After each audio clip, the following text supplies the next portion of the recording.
Let's get into the Cheez-It Bowl played on Tuesday, December 29th, between Miami and Oklahoma State. Miami comes in 8-2, third in the ACC. In the ACC against the third place team from the Big 12, Oklahoma State, who themselves come in at 7-3. Oklahoma State opened up a 2-point favorite with a total of 58.5. So let's get into the matchups. Let's talk about the fantasy players in this matchup. First, let's talk about and look at Miami.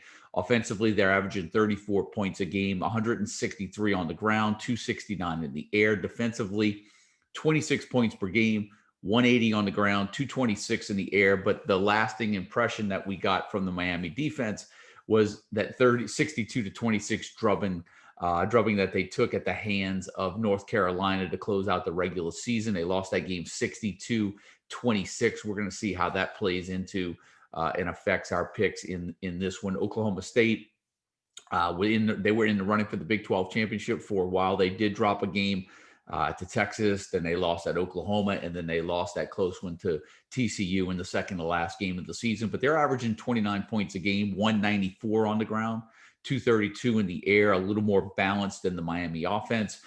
Defensively, they're giving up 22 points per game, at 160 on the ground, 205 in the air. So neither team really showing us that that their defenses are overwhelming in this matchup. I do think we're going to see some points. However, there are some issues on the Oklahoma State side of the ball, and we want to look at those first, right? Because they're going to be without LD Brown, most likely, who's questionable going into this matchup. We know he went in as their number 2 running back this year. Chuba Hubbard has opted out of the season. And so what they're down to is they're down to Desmond Jackson and Dominic Richardson, should both of those guys come in healthy. However, the last couple of games of the year, both of those guys have proven that they were able to get the job done in that game against TCU. I think it was Desmond Jackson who had the big game, and then it was Richardson who had the big game in the regular season finale. So I do think the running game is going to be okay for Oklahoma State. The question is,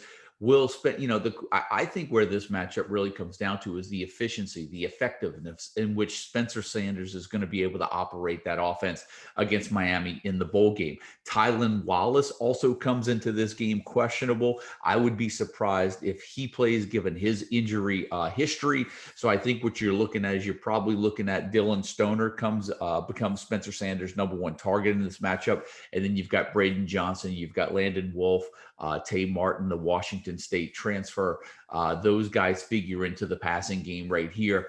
But I think what you're going to see is that I think Oklahoma State, particularly if Wallace is injured, knowing that they might have a 1-2 punch of Desmond Jackson, Dominic Richardson, and then obviously use Spencer Sanders in the running game as well, I think they may take that North Carolina-Miami game as sort of the blueprint of what they're going to try to do in this game, and they're going to throw the ball when they have to. And I think Oklahoma State's going to try to play defense and run it as much as they can with both, use that running game with Jackson, with Richardson, Spencer Sanders. And so if I was able, as when I'm looking at the Oklahoma State side, fantasy-wise, I think Spencer Sanders is probably the top pick, and I say that because we just don't know. If I knew who was going to be the running back 1 in this matchup for the Cowboys, I'd say that's probably your best bet. But for the fact that we could get a little bit more of a committee approach makes me lean a little bit more with Spencer Sanders and then probably Dylan Stoner, because I think he's going to be the top target for Sanders in this matchup if Wallace is out. Over on the Miami side, not much to be concerned about other than the fact that Jalen Knighton is, he's out for the rest of the season with an injury. But Cameron Harris, their number 1 running back, should be available for the bowl game. Don Chaney, another one of the freshmen, should be available for this game as well. De'Ara King, all signs point to him playing in this matchup. And then when you look at their receivers, Mike Harley, Brevin Jordan, the tight end, who I do think is the key in this matchup, Mark Pope, D. Wiggins, Will Mallory, the other tight end behind Brevin Jordan as well, or their tight end 2, should I say, because they're both on the field sometimes at the same time. There's a lot of options in that Miami passing game. That's why I tend to lean a little bit with Miami in this matchup. I think as long as all of those weapons play, and De'Aaron King obviously plays. He's the difference maker in this game. I think De'Aaron King can make enough plays with his legs and with his arm that he's obviously going to be my top choice from fantasy in this matchup. And I think, now that Knighton is out of the equation, you could see Cameron Harris, if he's, as long as he's 100%, taking on a little bit more of a load that he took on earlier in the year when he started off really well from a fantasy standpoint. And then with Miami, it's a little bit, I think you're going to get a little bit more of a committee approach. Mike Harley, 49 receptions, 6 touchdowns. Brevin Jordan, 30 receptions, 5 touchdowns. He's missed some time this year. So I really think he is the top target for De'Aaron King.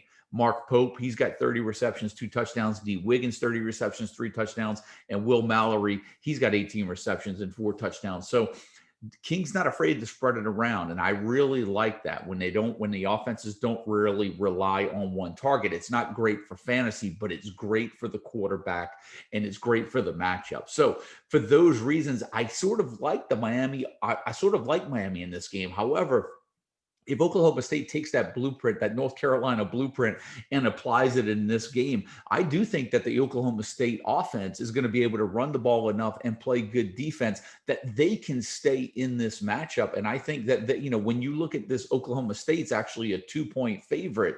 That tells me something right there of what Vegas thinks Oklahoma State can do and their power ratings. However, for me, like I mentioned, the only thing that we have to compare, there's not much to compare with out of conference play this year. When you look at the Big 12 and the way that they struggled at times against the Sun Belt, that makes me wonder how good the Big 12 actually is this year. I'm not saying that Miami is any better, but what I'm trying to do is I'm going to pick the game based on the matchup and based on what I have watched this season. And for me, I think the Oklahoma State running game and defense is enough to win this game. And I think Spencer Sanders can make enough plays in the passing game. It's just when I see Miami, I think De'Aaron King is going to be the more effective and the more dynamic quarterback in this matchup. And in a 50-50 matchup, when I'm making a pick in a bowl game, that's probably got a few days left to play before we even get to that point. I'm going to side with Miami just because I think there are more assets, less guys able to drop out of this matchup. They won't have a bear covered if a guy or two gets injured in practice. I look at the weapons in the passing game. I see that Miami's got at least 2 running backs. They got the De'Aaron King, who I think is the more dynamic quarterback in this matchup. So for me, I'm going to go ahead and take Miami and the 2 points. And I do think that this game, I think there's going to be some points. I think Oklahoma State's going to use the running game. I think Miami's going to mix it up a bit. I like to go over the total of 58.5, but I'm going to go with the dog in this one. I'm going to take Miami and the points in this matchup. De'Aaron King, obviously going to be my top pick for fantasy-wise in this one. Oklahoma State side, I think it's a little bit more of a gamble pick with trying to maybe jump on to Jackson and Richardson if Brown is out. The safer picks are probably Spencer Sanders and Dylan Stoner. But for me, De'Aaron King and Brevin Jordan on the Miami side and probably Cameron Harris at running back. That's my picks for the Cheez-It Bowl. And that's the game that's going to be played on. This one's going to be played on December 29th.